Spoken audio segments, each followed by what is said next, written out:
ದೀಪಾವಳಿ ಹಬ್ಬಕ್ಕೆ ಕರೆಕ್ಟ್ ಆಗಿ ಜಮಾ ಆಯಿತು 2,000 ರೂಪಾಯಿ. ನಿಮ್ಮ ಬ್ಯಾಂಕ್ ಖಾತೆಗೂ ದುಡ್ಡು ಬಂದಿಲ್ಲವೆಂದ್ರೆ ಕೂಡಲೇ ಈ ಒಂದು ಲಿಸ್ಟ್ ಅನ್ನ ಚೆಕ್ ಮಾಡಿ. ಗೃಹಲಕ್ಷ್ಮಿ ಯೋಜನೆ ಫಲಾನುಭವಿಗಳಿಗೆ ಮುಖ್ಯವಾದ ಸೂಚನೆ. ಇದೇ ಮಧ್ಯೆ ಹೊಸದಾಗಿ ಎಪಿಎಲ್ ಮತ್ತು ಬಿಪಿಎಲ್ ಕಾರ್ಡ್ಗೆ ಅರ್ಜಿ ಸಲ್ಲಿಕೆ ಪ್ರಾರಂಭ. ಯಾವೆಲ್ಲ ದಾಖಲೆಗಳು ಬೇಕು, ಕೊನೆಯ ದಿನಾಂಕವೇನು, ಎಲ್ಲ ಮುಖ್ಯವಾದ ಮಾಹಿತಿ ನೋಡೋಣ ಸ್ನೇಹಿತರೆ. ರಾಜ್ಯದಲ್ಲಿ 4.9 ಲಕ್ಷ ಬಿಪಿಎಲ್ ಕಾರ್ಡ್ ಕೂಡ ರದ್ದು. ಇನ್ನು ರೈತರಿಗೂ ಕೂಡ ಗುಡ್ ನ್ಯೂಸ್ ಕೊಟ್ಟ ಕೇಂದ್ರದ ಸರ್ಕಾರ. 2,000 ರೂಪಾಯಿ ಜಮಾ. ದಿನಾಂಕವೂ ಕೂಡ ಘೋಷಣೆ. ಯಾವಾಗ ಹಣ ಜಮಾ ಆಗುತ್ತೆ ನೋಡೋಣ. ಇನ್ನು ರಾಜ್ಯಕ್ಕೆ ಮತ್ತೊಮ್ಮೆ ಕೋಲಾಹಲ. ಪುತ್ರನಿಂದ ವಿವರಣೆ ಪಡೆದು ಸ್ಪಷ್ಟನೆ ಕೊಟ್ಟ ಸಿಎಂ ಸಿದ್ದರಾಮಯ್ಯನವರು. ಮುಂದಿನ ಮುಖ್ಯಮಂತ್ರಿ ಬಗ್ಗೆ ಮತ್ತೆ ಚರ್ಚೆ. ಇದೇ ಮಧ್ಯೆ ಡಿಕೆ ಶಿವಕುಮಾರ್ ಅವರ ಪ್ರತಿಕ್ರಿಯೆ. ಯಾರ ಹತ್ರ ಮಾತಾಡಬೇಕೋ ಅಲ್ಲಿ ನಾನು ಮಾತನಾಡುತ್ತೇನೆ ಎಂದು ಯತೀಂದ್ರ ಅವರಿಗೆ ತಿರುಗೇಟು ಕೊಟ್ಟಿದ್ದಾರೆ. ಶಿಸ್ತು ನನ್ನ ಪಕ್ಷದ ಮೊದಲ ಆದ್ಯತೆ ಎಂದು ಡಿಕೆ ಶಿವಕುಮಾರ್ ಅವರ ಹೇಳಿಕೆ. ಏನಿದು ಮಾಹಿತಿ? ಯತೀಂದ್ರ ಸಿದ್ದರಾಮಯ್ಯನವರು ಏನು ಹೇಳಿಕೆ ಕೊಟ್ಟರು, ಡಿಕೆ ಶಿವಕುಮಾರ್ ಅವರು ಏನು ಪ್ರತಿಕ್ರಿಯೆ ಕೊಟ್ಟರು, ಎಲ್ಲ ಮಾಹಿತಿಗಳನ್ನ ಇದೇ ಒಂದು ವಿಡಿಯೋದಲ್ಲಿ ಡೀಟೇಲ್ ಆಗಿ ನೋಡೋಣ. ಹಾಗಾಗಿ ವಿಡಿಯೋನ ಸ್ಕಿಪ್ ಮಾಡದೆ ಪೂರ್ತಿಯಾಗಿ ನೋಡಿ ಸ್ನೇಹಿತರೆ. ವಿಡಿಯೋ ಶುರು ಮಾಡೋಕ್ಕಿಂತ ಮೊದಲು ನೀವು ನಮ್ಮ ಚಾನಲ್ಗೆ ಮೊದಲು ಬಾರಿ ಭೇಟಿ ಕೊಡ್ತಾ ಇದ್ರೆ ಸಬ್ಸ್ಕ್ರೈಬ್ ಆಗಿ, ವಿಡಿಯೋಗೆ ದಯವಿಟ್ಟು ಲೈಕ್ ಮಾಡಿ ಸ್ನೇಹಿತರೆ. ನೀವು ಕೂಡ ಗೃಹಲಕ್ಷ್ಮಿ ಯೋಜನೆ ಫಲಾನುಭವಿಗಳಾಗಿದ್ರೆ ನಿಮ್ಮ ಖಾತೆಗೆ ಕೊನೆಯ ಕಂತು ಯಾವಾಗ ಜಮಾ ಆಗಿದೆ ಕಮೆಂಟ್ ಮಾಡಿ. ಯಾಕಂದ್ರೆ ಲಕ್ಷಾಂತರ ಮಹಿಳೆಯರಿಗೆ ದೀಪಾವಳಿಗೆ ಗೃಹಲಕ್ಷ್ಮಿ ಯೋಜನೆ 2,000 ರೂಪಾಯಿ ಜಮಾವಾಗಿರುವುದು ದೃಢವಾಗಿದೆ. ಹೌದು, ದೀಪಾವಳಿ ಹಬ್ಬದ ಹಿನ್ನೆಲೆಯಲ್ಲಿ ಕರ್ನಾಟಕ ಸರ್ಕಾರ ಗೃಹಲಕ್ಷ್ಮಿ ಯೋಜನೆಯ ಆಗಸ್ಟ್ ತಿಂಗಳ ಕಂತು ಕೂಡ ಜಮೆ ಮಾಡಿದೆ ಸ್ನೇಹಿತರೆ. ಮಹಿಳಾ ಮತ್ತು ಮಕ್ಕಳ ಕಲ್ಯಾಣ ಇಲಾಖೆ ಸಚಿವೆ ಲಕ್ಷ್ಮಿ ಹೆಬ್ಬಾಳ್ಕರ್ ಅವರು ಈ ಬಗ್ಗೆ ಮಾಹಿತಿಯನ್ನ ಕೊಟ್ಟಿದ್ದಾರೆ. ಹೌದು, ಗೃಹಲಕ್ಷ್ಮಿ ಯೋಜನೆಯ 24ನೇ ಕಂತಾಗಿರುವ ಆಗಸ್ಟ್ ತಿಂಗಳ ಕಂತು ಫಲಾನುಭವಿಗಳ ಖಾತೆಗೆ ಜಮೆ ಮಾಡಿದ್ದೇವೆ. ಹಣ ಪಾವತಿ ಪ್ರಕ್ರಿಯೆ ಹಂತ ಹಂತವಾಗಿ ನಡೀತಾ ಇದೆ ಎಂದು ಮಾಧ್ಯಮಗಳ ಮುಂದೆ ತಿಳಿಸಿದ್ದಾರೆ. ದಸರಾ ಹಬ್ಬದ ವೇಳೆಗೆ ಜುಲೈ ತಿಂಗಳ ಕಂತು ನಾವು ಬಿಡುಗಡೆ ಮಾಡಿದ್ದೆವು. ಇದೀಗ ದೀಪಾವಳಿಗೆ ಆಗಸ್ಟ್ ತಿಂಗಳ ಕಂತು ಕೂಡ ಬಿಡುಗಡೆ ಮಾಡಲಾಗಿದೆ. ಈಗೇನಿದ್ರು ಸೆಪ್ಟೆಂಬರ್ ತಿಂಗಳ ಹಣ ಮಾತ್ರ ಬಾಕಿ ಇದ್ದು ಅದನ್ನು ಕೂಡ ಶೀಘ್ರದಲ್ಲೇ ಪಾವತಿಸಲಾಗುತ್ತೆ ಎಂದು ಮಾಧ್ಯಮಗಳ ಪ್ರಶ್ನೆಯೊಂದಕ್ಕೆ ಉತ್ತರ ಕೊಟ್ಟಿದ್ದಾರೆ. ಆದರೆ ಸ್ನೇಹಿತರೆ, ಎಲ್ಲಾ ಫಲಾನುಭವಿಗಳಿಗೆ ಹಣ ಜಮಾವಾಗುತ್ತಿಲ್ಲ ಎನ್ನುವುದು ಕೂಡ ಒಂದು ಗಮನಾರ್ಹವಾದ ಸಂಗತಿಯಾಗಿದೆ. ಹೌದು, ಈಗಾಗಲೇ ಕೆಲ ಫಲಾನುಭವಿಗಳಿಗೆ 22ನೇ ಕಂತೆ ಕೊನೆಯದಾಗಿದ್ದು 23, 24 ಪಡೆದುಕೊಂಡಿಲ್ಲ. ಇನ್ನು ಕೆಲ ಫಲಾನುಭವಿಗಳಿಗೆ 21 ಕಂತು ಕೊನೆಯದಾಗಿದೆ. ಅಂದ್ರೆ 4 ತಿಂಗಳ ಕಂತು ಇದುವರೆಗೆ ಜಮಾ ಆಗಿಲ್ಲ. ಹೌದು ಸ್ನೇಹಿತರೆ, ನಿಮ್ಮ ಖಾತೆಗೂ ಗೃಹಲಕ್ಷ್ಮಿ ಯೋಜನೆ ಹಣ ಜಮಾ ಆಗಿಲ್ಲವೆಂದ್ರೆ ಕಮೆಂಟ್ ನಲ್ಲಿ ಎಸ್ ಎಂದು ಕಮೆಂಟ್ ಮಾಡಿ ಮತ್ತು ನಿಮ್ಮ ಊರಿನ ಹೆಸರನ್ನ ಕಮೆಂಟ್ ಮಾಡಿ. ಮಾಹಿತಿಯ ಪ್ರಕಾರ ಗೃಹಲಕ್ಷ್ಮಿ ಯೋಜನೆ ಹಣ ಪಡೆಯಲು ಕೇವಲ ಅರ್ಜಿ ಸಲ್ಲಿಕೆ ಮಾಡಿದ್ರೆ ಅಷ್ಟೇ ಸಾಕಾಗೋದಿಲ್ಲ. ಬದಲಿಗೆ ನಿಮ್ಮ ಹೆಸರು ಆಹಾರ ಮತ್ತು ನಾಗರಿಕ ಪೂರೈಕೆ ಇಲಾಖೆಯ ಈ ರೇಷನ್ ಕಾರ್ಡ್ ಪಟ್ಟಿಯಲ್ಲೂ ಕೂಡ ಇರಬೇಕು. ಇಲ್ಲದಿದ್ದರೆ ಹಣ ಜಮಾ ಆಗೋದಿಲ್ಲ ಎಂದು ಹೇಳಲಾಗಿದೆ. ಮನೆಯಲ್ಲೇ ಕುಳಿತು ನಿಮ್ಮ ಹೆಸರು ಪಟ್ಟಿಯಲ್ಲಿ ಇದೆಯೋ ಎಂಬುದನ್ನು ನೀವು ಚೆಕ್ ಮಾಡಿಕೊಳ್ಳಬಹುದು ಸ್ನೇಹಿತರೆ. ಯಾವ ರೀತಿ ಚೆಕ್ ಮಾಡಿಕೊಳ್ಳಬೇಕು, ಏನೆಲ್ಲ ಸ್ಟೆಪ್ ಅನ್ನ ಫಾಲೋ ಮಾಡಬೇಕು ಎಂಬ ಒಂದು ಡೀಟೇಲ್ ಮಾಹಿತಿ ಇದೇ ಒಂದು ವಿಡಿಯೋ ಡಿಸ್ಕ್ರಿಪ್ಷನ್ ಬಾಕ್ಸ್ ನಲ್ಲಿ ನಾನು ಸ್ಟೆಪ್ ಅನ್ನ ಕೊಟ್ಟಿದ್ದೇನೆ ಸ್ನೇಹಿತರೆ.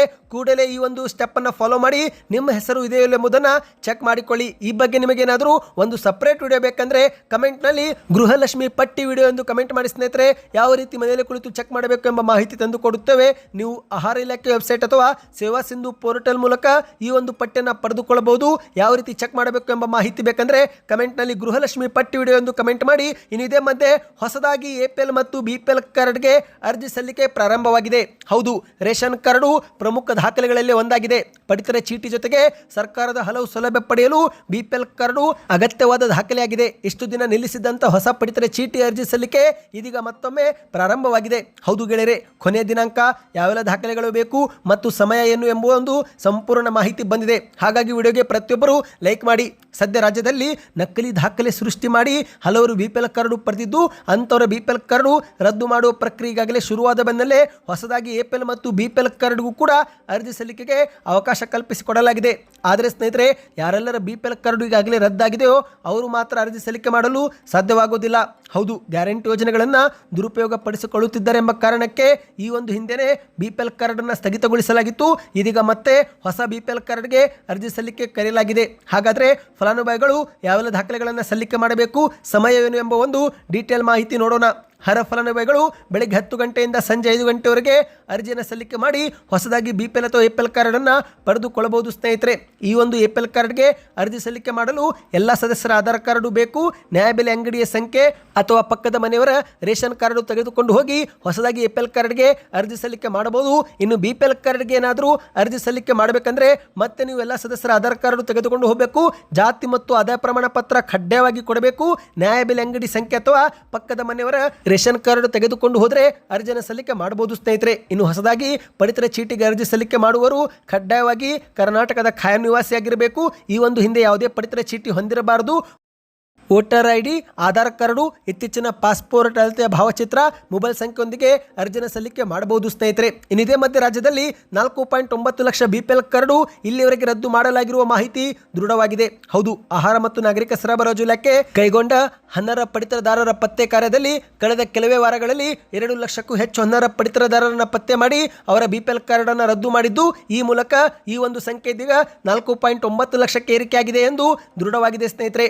AIN ಕನ್ನಡ ನ್ಯೂಸ್ನವರು ಈ ಬಗ್ಗೆ ವರದಿಯನ್ನು ಮಾಡಿದ್ದಾರೆ. BPL ಕಾರ್ಡು ಕಳೆದುಕೊಂಡ ಅನರ್ಹರಿಗೆ ಈಗ ಸರ್ಕಾರ APL ಕಾರ್ಡ್ ನೀಡಲು ಕೂಡ ಮುಂದಾಗಿರುವುದು ಬೆಳಕಿಗೆ ಬಂದಿದೆ ಸ್ನೇಹಿತರೆ. ನಿಮ್ಮದು ಕೂಡ BPL ಕಾರ್ಡು ರದ್ದಾಗಿದ್ರೆ ಕಮೆಂಟ್ನಲ್ಲಿ ಎಸ್ ಎಂದು ಕಮೆಂಟ್ ಮಾಡಿ. ಇನ್ನೀಗ ಕೇಂದ್ರ ಸರ್ಕಾರದಿಂದ ರೈತರಿಗೆ ಗುಡ್ ನ್ಯೂಸ್ ಬಂದಿದೆ. ಹೌದು, PM ಕಿಸಾನ್ ಸಮ್ಮಾನ್ ನಿಧಿ ಯೋಜನೆಯ 21ನೇ ಕಂತಿನ ಹಣಕ್ಕಾಗಿ ಕಾದು ಕುಳಿತಿರುವ ರೈತರಿಗೆ ಕೇಂದ್ರ ಸರ್ಕಾರದಿಂದ ಶುಭ ಸುದ್ದಿ ಸಿಕ್ಕಿದೆ.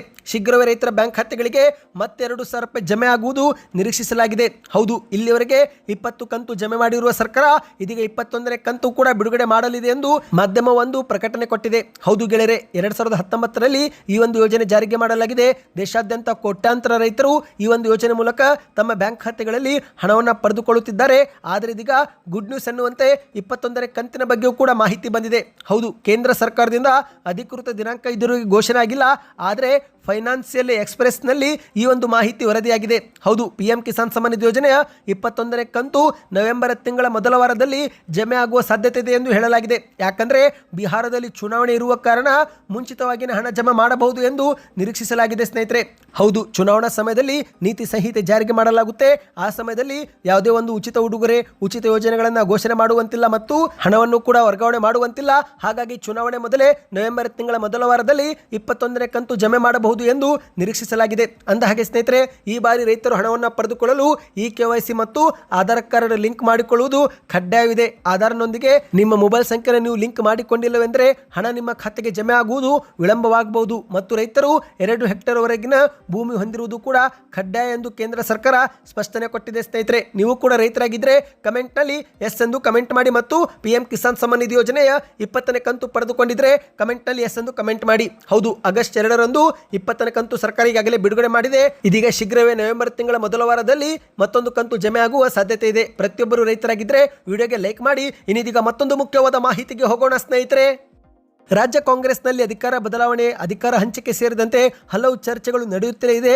ಪ್ರತಿ ಬಾರಿ ಹೈಕಮಾಂಡ್ ಮಧ್ಯಪ್ರವೇಶಿಸಿ ಈ ಎಲ್ಲ ಚರ್ಚೆಗಳಿಗೆ ಅಲ್ಪ ವಿರಾಮವೂ ಕೂಡ ಹಾಕಿದೆ. ಆದರೆ ಇದೀಗ ಆಶ್ಚರ್ಯ ಎನ್ನುವಂತೆ ಸ್ವತಃ ಮುಖ್ಯಮಂತ್ರಿ ಸಿದ್ದರಾಮಯ್ಯನವರ ಪುತ್ರ ಯತೀಂದ್ರ ಸಿದ್ದರಾಮಯ್ಯನವರು ಮುಖ್ಯಮಂತ್ರಿ ಬದಲಾವಣೆ ಮತ್ತು ಮುಖ್ಯಮಂತ್ರಿ ಯಾರಾಗುತ್ತಾರೆ ಅನ್ನೋ ಕುರಿತಂತೆ ಹೇಳಿಕೆಯನ್ನು ಕೊಟ್ಟಿದ್ದಾರೆ. ಹೌದು ಗೆಳೆಯರೆ, CM ಸಿದ್ದರಾಮಯ್ಯ 2028ರ ಚುನಾವಣೆಗೆ ಸ್ಪರ್ಧೆ ಮಾಡುವುದಿಲ್ಲ. ಅವರು ಇದೀಗ ರಾಜಕೀಯ ಕೊನೆ ಹಂತದಲ್ಲಿದ್ದಾರೆ. ಆದರೆ ಸಿದ್ದರಾಮಯ್ಯ ಸ್ಥಾನ ತುಂಬಬಲ್ಲ ಶಕ್ತಿ ಸತೀಶ್ ಜಾರಕಿಹೊಳಿಗೆ ಇದೆ ಎಂದು ವೇದಿಕೆ ಮೇಲೆ ಹೇಳಿಕೆ ಕೊಟ್ಟಿದ್ದಾರೆ. ಸದ್ಯ ಇವರ ಒಂದು ಹೇಳಿಕೆ ರಾಜ್ಯದೆಲ್ಲೆಡೆಯಲ್ಲಿ ಚರ್ಚೆ ಆಗುತ್ತಿದೆ. ಇತ್ತ ಯತೀಂದ್ರ ಸಿದ್ದರಾಮಯ್ಯನವರಿಗೆ ಈಗಾಗಲೇ ನೋಟಿಸ್ ಕೂಡ ನೀಡಲಾಗಿದೆ ಎಂದು ಹೇಳಲಾಗಿದೆ. ಇದೇ ಮಧ್ಯೆ ಸ್ವತಃ ಮುಖ್ಯಮಂತ್ರಿ ಸಿದ್ದರಾಮಯ್ಯನವರು ಯತೀಂದ್ರ ಅವರು ಈ ರೀತಿ ಯಾಕೆ ಹೇಳಿಕೆ ಕೊಟ್ಟರು ಎಂಬ ಕುರಿತಂತೆ ಸ್ಪಷ್ಟನೆಯೂ ಕೂಡ ಕೊಟ್ಟಿದ್ದಾರೆ. ಮಾಧ್ಯಮಗಳ ಮುಂದೆ ಮಾತನಾಡಿದಂಥ ಸಿದ್ದರಾಮಯ್ಯನವರು, ನಾನು ಈಗಾಗಲೇ ಯತೀಂದ್ರನನ್ನು ಕುರಿತು ಕೇಳಿದ್ದೇನೆ. ಅವರು CM ಇವರೇ ಆಗಬೇಕು ಎಂದು ಎಲ್ಲಿಯೂ ಕೂಡ ಹೇಳಿಲ್ಲ. ಸೈದ್ಧಾಂತಿಕವಾಗಿ ಮಾತ್ರ ಯಾರು ಆಗಬೇಕು ಎಂಬ ಒಂದು ಹೇಳಿಕೆ ಕೊಟ್ಟಿದ್ದಾರೆ ಅಷ್ಟೇ ಎಂದು ಸಿದ್ದರಾಮಯ್ಯನವರು ಸ್ಪಷ್ಟನೆ ಕೊಟ್ಟಿದ್ದಾರೆ. ಹೌದು, ನಾನು ಯತೀಂದ್ರ ಬಗ್ಗೆ ಈ ಬಗ್ಗೆ ವಿಚಾರಿಸಿದೆ. ಅವರು ಸೈದ್ಧಾಂತಿಕವಾಗಿ ಮಾತನಾಡಿದ್ದೇನೆ ಎಂದಿದ್ದಾರೆ. ಇಂಥವರೇ ಮುಖ್ಯಮಂತ್ರಿ ಎಂದು ಅವರು ಹೇಳಿಲ್ಲ. ಅವರ ಹೇಳಿಕೆಯನ್ನು ತಿರುಚಿಯಾಗಿ ಬರೆಯಲಾಗಿದೆ ಎಂದು ಸಿದ್ದರಾಮಯ್ಯನವರು ಹೇಳಿಕೆಯನ್ನು ಕೊಟ್ಟಿದ್ದಾರೆ ಸ್ನೇಹಿತರೆ. ಹೌದು ಸ್ನೇಹಿತರೆ, ಇತ್ತೀಚೆಗೆ ಯತೀಂದ್ರ ಸಿದ್ದರಾಮಯ್ಯನವರು ವೇದಿಕೆ ಮೇಲೆ ರಾಜ್ಯದ ಲೋಕೋಪಯೋಗಿ ಸಚಿವ ಸತೀಶ್ ಜಾರಕಿಹೊಳಿ ನನ್ನ ತಂದೆಯಂತೆ ಪ್ರಗತಿಪರ ಸೈದ್ಧಾಂತಿಕ ಚಿಂತನೆಯನ್ನು ಹೊಂದಿರುವ ನಾಯಕ ಎಂದು ಹೇಳಿಕೆಯನ್ನು ಕೊಟ್ಟಿದ್ದಾರೆ. ಅಷ್ಟು ಮಾತ್ರವಲ್ಲದೆ ಸಿದ್ದರಾಮಯ್ಯ ಅವರು ಇದೀಗ ರಾಜಕೀಯ ಜೀವನದ ಕೊನೆ ಹಂತದಲ್ಲಿದ್ದಾರೆ. ಇಂತಹ ಸಮಯದಲ್ಲಿ ಪ್ರಗತಿಪರ ಚಿಂತನೆ ಹೊಂದಿರುವವರಿಗೆ ಸೈದ್ಧಾಂತಿಕವಾಗಿ ಮಾರ್ಗದರ್ಶನ ನೀಡಲು ಮತ್ತು ಮುನ್ನಡೆಸಲು ಒಬ್ಬ ನಾಯಕನ ಅಗತ್ಯವಿದೆ ಎಂದು ಹೇಳಿಕೆಯನ್ನು ಕೊಟ್ಟಿದ್ದಾರೆ. ಇನ್ನು ಇದೊಂದು ಕಡೆ ಆದರೆ ಮತ್ತೊಂದೆಡೆಯಲ್ಲಿ DK ಶಿವಕುಮಾರ್ ಅವರು ಕೂಡ ಪ್ರತಿಕ್ರಿಯೆ ಕೊಟ್ಟಿದ್ದಾರೆ. ಹೌದು, ಮಾಧ್ಯಮದವರು ನಾಯಕತ್ವ ಬದಲಾವಣೆ ಬಗ್ಗೆ ಯತೀಂದ್ರ ಅವರು ಮಾತನಾಡಿದ್ದಾರೆ. ಅವರಿಗೆ ಯಾಕೆ ನೋಟಿಸ್ ಕೊಟ್ಟಿಲ್ಲ ಎಂದು ಕೇಳುತ್ತಿದ್ದಂತೆ ಅದಕ್ಕೆ ಉತ್ತರ ಕೊಟ್ಟಂತ DK ಶಿವಕುಮಾರ್ ಅವರು, ನಾನು ಈಗಲೇ ಏನು ಮಾತನಾಡುವುದಿಲ್ಲ, ಆದರೆ ಯಾರ ಹತ್ರ ಮಾತನಾಡಬೇಕೋ ಅಲ್ಲಿ ಹೋಗಿ ಮಾತನಾಡುತ್ತೇನೆ ಎಂದು ಸುದ್ದಿಗಾರರ ಮುಂದೆ ಹೇಳಿಕೆಯನ್ನು ಕೊಟ್ಟಿದ್ದಾರೆ. ಹೌದು ಸ್ನೇಹಿತರೆ, ಸದ್ಯದೀಗ ಯತೀಂದ್ರ ಸಿದ್ದರಾಮಯ್ಯ ಹೇಳಿಕೆ DK ಶಿವಕುಮಾರ್ ಅವರ ಆಪ್ತರ ಬಳಗದಲ್ಲಿ ಅಸಮಾಧಾನ ಹೊರಹಾಕುವಂತೆ ಮಾಡಿದೆ. ಈ ಬಗ್ಗೆ ಮೊದಲಿಗೆ ರಾಮನಗರದ ಶಾಸಕ ಇಕ್ಬಾಲ್ ಹುಸೇನ್ ಎನ್ನುವರು ಪ್ರತಿಕ್ರಿಯೆ ಕೊಟ್ಟು ಅಸಮಾಧಾನ ವ್ಯಕ್ತಪಡಿಸಿದ್ದಾರೆ. CM ಬದಲಾವಣೆ ಕುರಿತು ನಾವೇನಾದರೂ ಹೇಳಿಕೆ ಕೊಟ್ಟರೆ ನೋಟಿಸ್ ಕೊಡ್ತಾರೆ, ಅಂದ್ರೆ ನಾವು ಮಾಡಿದ್ರೆ ಬಲಾತ್ಕಾರ, ಬೇರೆಯವರು ಮಾಡಿದ್ರೆ ಚಮತ್ಕಾರ ಎನ್ನುವ ಪರಿಸ್ಥಿತಿ ರಾಜ್ಯದಲ್ಲಿದೆ ಎಂದು ಅಸಮಾಧಾನವನ್ನು ವ್ಯಕ್ತಪಡಿಸಿದ್ದಾರೆ. ಅದೇ ರೀತಿ ಚನ್ನಗಿರಿ ಶಾಸಕ ಶಿವಗಂಗಾ ಬಸವರಾಜ್ ಅವರು ಕೂಡ ಯತೀಂದ್ರ ಅವರ ಹೇಳಿಕೆಗೆ ಅಸಮಾಧಾನ ವ್ಯಕ್ತಪಡಿಸಿದ್ದಾರೆ. ಹೌದು, ಇತ್ತೀಚೆಗೆ ಇಕ್ಬಾಲ್ ಹುಸೇನ್ ಅವರು ಕೂಡ ಮುಖ್ಯಮಂತ್ರಿ ಬದಲಾವಣೆ ಬಗ್ಗೆ ಮಾತನಾಡಿದ್ದಕ್ಕೆ ನೋಟಿಸ್ ಕೊಟ್ಟಿದ್ರು.